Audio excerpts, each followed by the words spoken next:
pessoal, tudo bem? Meu nome é João Carlos, sou professor de História.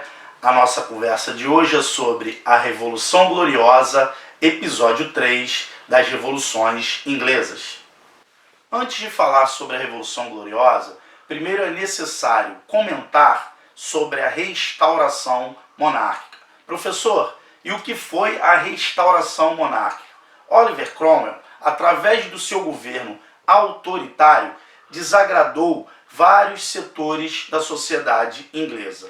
Em 1658, com a sua morte, o seu filho, Richard Cromwell, assume o poder. Só que ele não vai aguentar a oposição do parlamento e é derrubado do governo. Em seguida, em 1660, Carlos II foi coroado rei da Inglaterra, pondo fim de vez ao governo Commonwealth dos puritanos. Este evento ficou marcado como a restauração monárquica. Professor, e o que simbolizou a restauração monárquica no período das revoluções inglesas? Antes de falar da restauração monárquica, primeiro é interessante a gente saber de onde vem Carlos II. Carlos II é filho de Carlos I, que foi decapitado no governo de Oliver Cromwell. Após viver 11 anos no exílio, ele foi coroado rei da Inglaterra. Com a sua morte, em 1685, o seu irmão, Jaime II, assume o poder político da Inglaterra, mas por ser um grande defensor das ideias católicas, vai gerar insatisfações políticas e religiosas na sociedade inglesa. Professor, e quais seriam essas insatisfações políticas e religiosas que vai criar esse descontentamento na sociedade inglesa? Jaime II, por ser católico, ele vai cobrar impostos dos puritanos e dos anglicanos e vai isentar a Igreja Católica. Na questão política, ele vai nomear pessoas ligadas à nobreza, pessoas de sua confiança, para assumir cargos públicos e políticos. E ainda na questão política, ele vai perseguir pequenos comerciantes e o povo em geral.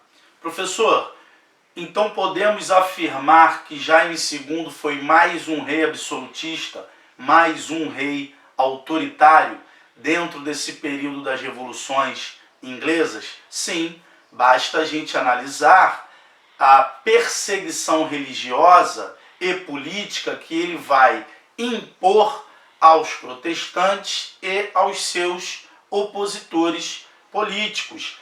Esses motivos foram decisivos para que organizassem um golpe de Estado em 1688, conhecido como a Revolução Gloriosa.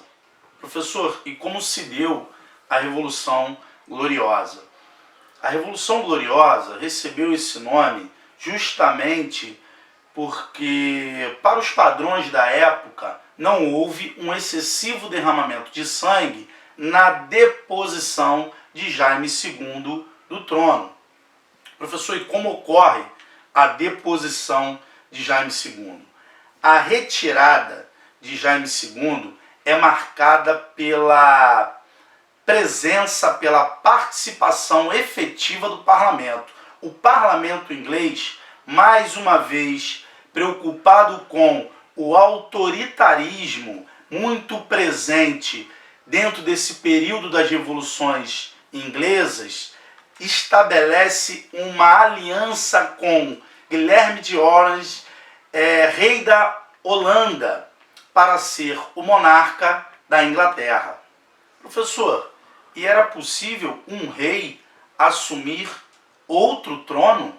Sim, embora Guilherme de Orange não fosse descendente dos Stuarts, ele era casado com a filha mais velha de Jaime II, a Maria Stuart, e ainda era protestante.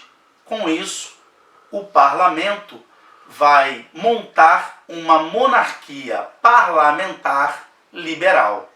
Professor, e como a monarquia parlamentar liberal se consolidou, se estabeleceu na Inglaterra. A monarquia parlamentar se consolidou na Inglaterra porque Guilherme sancionou duas leis em 1689. A Toleration Act, que estabelecia a liberdade de prática e culto protestante, menos da Igreja Católica, e também sancionou o Bill of Rights, que estabelecia um júri com a obrigação de aplicar um conjunto de leis elaboradas pelo parlamento. Ou seja, o rei nunca poderia aplicar ou julgar leis sem a permissão do parlamento. Professor, o parlamento lutou contra a monarquia absolutista de Carlos I, contra a república autoritária de Cromwell e, por último, contra o absolutismo de Jaime II, para depois montar outra monarquia. Isso aí ficou confuso, professor. Então vamos lá. O parlamento, dentro do período das revoluções inglesas, lutou contra o autoritarismo político. Logo, através da Revolução Gloriosa, instaurou uma monarquia parlamentar liberal que tinha o objetivo de impedir o autoritarismo do rei. Esse modelo de monarquia ajudou a desenvolver o regime político praticado atualmente na Inglaterra. Assim criou-se a célebre máxima: o rei reina, mas o parlamento governa. Um beijo no coração de vocês, fiquem em casa, #História Neles.